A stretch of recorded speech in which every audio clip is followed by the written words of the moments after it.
move now to the top of the seventh in the 4th Street Software Baseball Learn to Play series. We've got a pitching change. Bob Shockey will come in and pitch for the Yankees. He's a right-hander as Mickey Cochrane steps to the plate. In this inning, we're going to discuss pitch command and control matchups.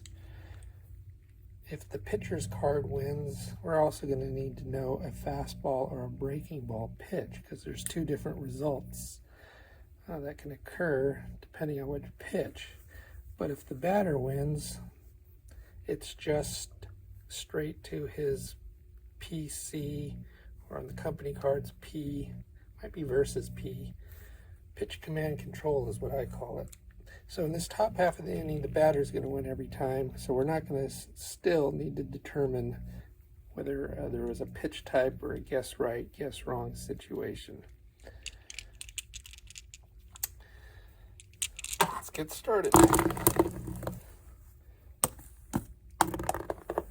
Okay, so we got a 65 Shockey against a lefty. Cochrane's a lefty, so that is the PC. 63 to 98. So Cochrane in this case against the right hand is an 18, which is pretty high. So there's a high probability he's going to win this. And in fact, we're going to make him win this. Against left-handed batters, Shockey is throwing a fastball as a 6 or throwing a breaking ball as a 7. So if those were the same, we could immediately go to our 18 minus 6.5, if you will, and like we've done in the previous innings, and see if we got a relatively high D20 roll, like 16 and above, or a relatively low D20 roll, like 1 to 5, and start doing our max of a 3-0 count, that guessed right, +2 for a +5.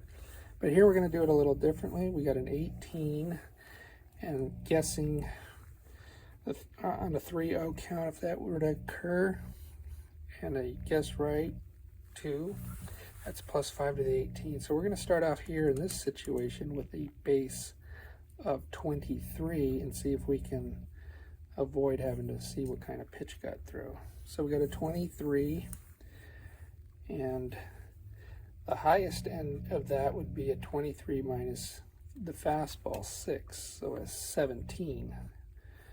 The lowest end of that would be an 18 minus 4 for the guess wrong and an 0-2, so a 14 minus the higher breaking pitch of 7.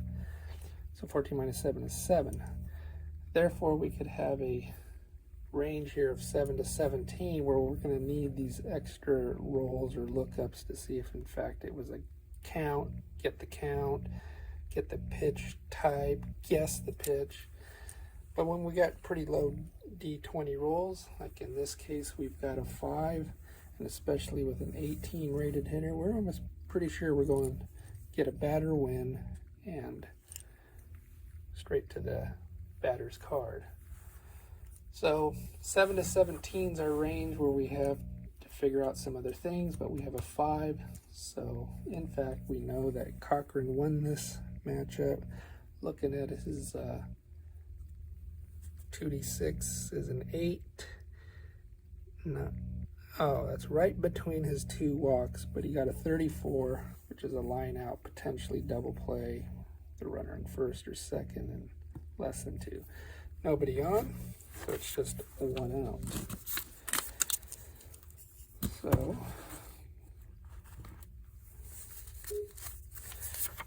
Cobb steps up.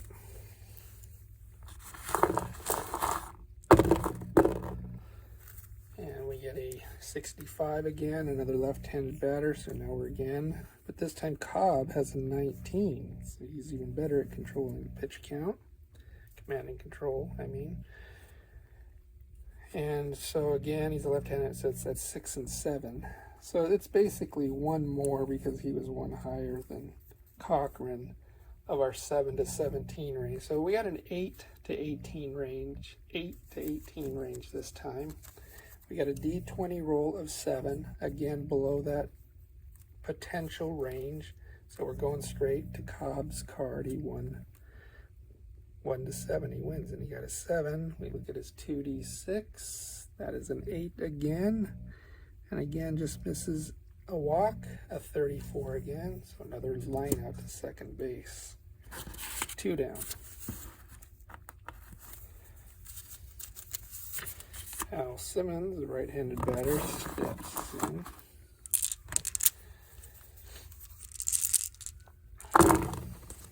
Okay, D100 gives us a 40. Now we're going to look at Shockey, right-hander, 39 to 80.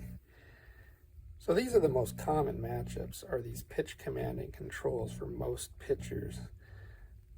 Usually about 35% of the time. Shockey, in this case, has got a range of 41, so 41% of the time. So he's a little bit above average in controlling the pitch command.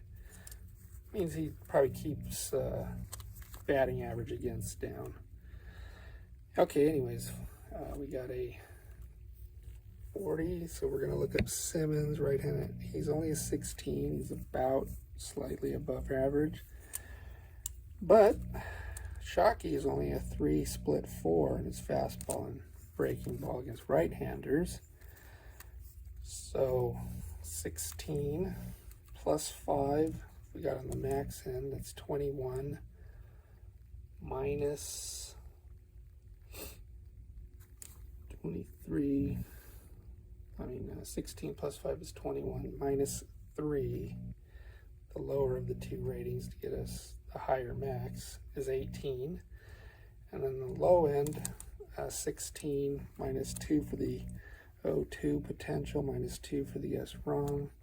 So we're down to a 12, and subtract the higher rated break, 8. So again, just like the at-bat before, 1 to 7, Simmons' card is going to win this, and we got a 7, so Simmons' card wins.